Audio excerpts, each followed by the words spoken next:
Kembali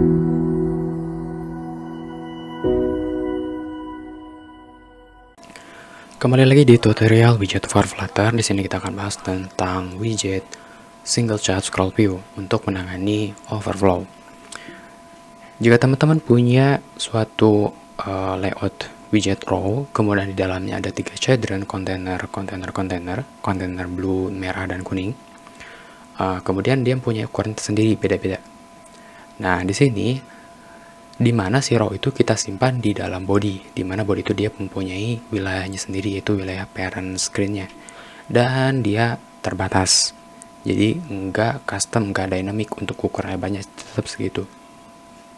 Oke, nah selanjutnya ketika kita masukkan row yang memiliki 3 child container tadi dimasukkan ke body, ternyata tidak muat untuk menampilkan keseluruhan children-nya. Oleh karena itu di sini terjadi overflow, right overflow by 213 pixel ke sebelah kanan. Jadi ada 213 pixel lebih ke sebelah kanannya, jadi nggak bisa masuk ke lebar body. Nah, di video sebelumnya tentang widget expanded itu kita bisa tangani untuk hal seperti ini. Jadi masing-masing child container kita bungkus menggunakan expand seperti ini, dan sekarang kalau kita save, ini udah aman, nggak ada overflow. Kalaupun kita geser-geser untuk wilayah lebarnya untuk device tertentu, nah ini nggak ada error sama sekali. Hanya saja di dalamnya untuk lebarnya dia bakal menyesuaikan, jadi dibagi rata untuk rasionya. Nah, kita nggak mau dibagi rasionya itu nggak mau dibagi rata gitu, pengen fix kalau ukurannya segini ya tetap segitu. Nah, solusinya adalah jangan kita bungkus menggunakan expanded, tapi row di sinilah yang kita bungkus menggunakan single child scroll view agar row ini kita bisa scroll sehingga ukuran masing-masing kontainer tetap segitu, tetap hasil awalnya. Nah, expandednya dihapus, jadi kembalikan semula kontainer. Sekarang row-nya yang kita bungkus menggunakan single child scroll view seperti ini.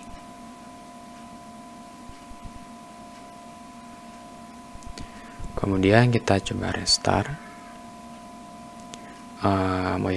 Di sini single child scroll view itu dia mempunyai nilai default direction atau arahnya.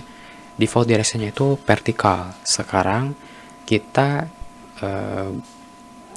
definisikan single child scroll view ini untuk ngebungkus row yang arahnya itu vertikal. Karena itu kita harus spesifik untuk scroll directionnya. Kita kasih nama aksis atau kasih nilai aksis horizontal. Jadi scroll untuk wilayah horizontal. Sekarang kalau kita geser di sini, nah itu bisa digeser ya. Digeser, di scroll secara horizontal. Nah, gimana untuk yang kolom? Nah, untuk yang kolom pun sama. Ini kita hapus dulu untuk single childnya, save. Nah, kalau kita lebihkan misalkan yang warna kuning, tingginya itu 350, tidak muat di sini, overflow lagi ke bawah. Oleh karena itu kita bungkus lagi kolom menggunakan single child scroll view. Nah, untuk single child scroll view di kolom, kita nggak perlu lagi buat scroll direction karena defaultnya itu vertikal. Jadi cukup seperti ini. Dan ini sudah bisa di scroll. Tuh, seperti ini. Seperti itu. Untuk single child scroll view. Untuk yang lainnya, misalkan untuk mengatur akses scroll, di sini ada namanya controller. Kita bisa menggunakan scroll counter untuk ngekoneksiin kalau ada action tertentu yang berhubungan dengan aksi controller, dengan aksi fungsi lain, dan yang lainnya.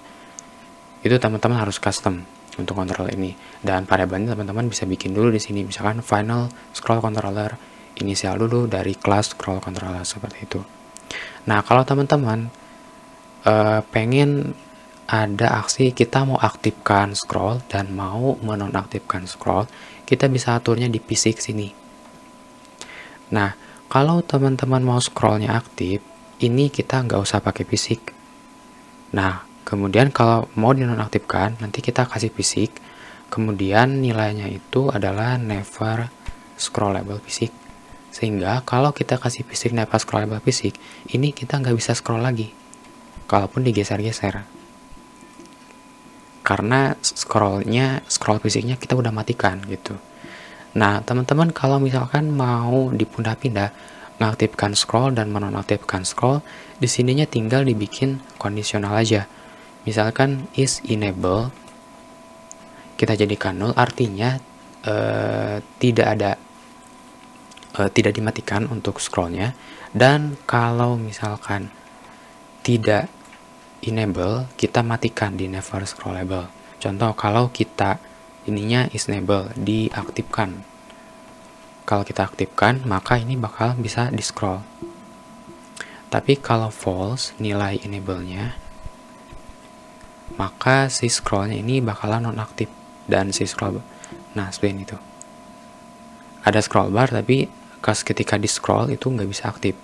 Bisa di scroll itu karena kita mengklik di bagian sini.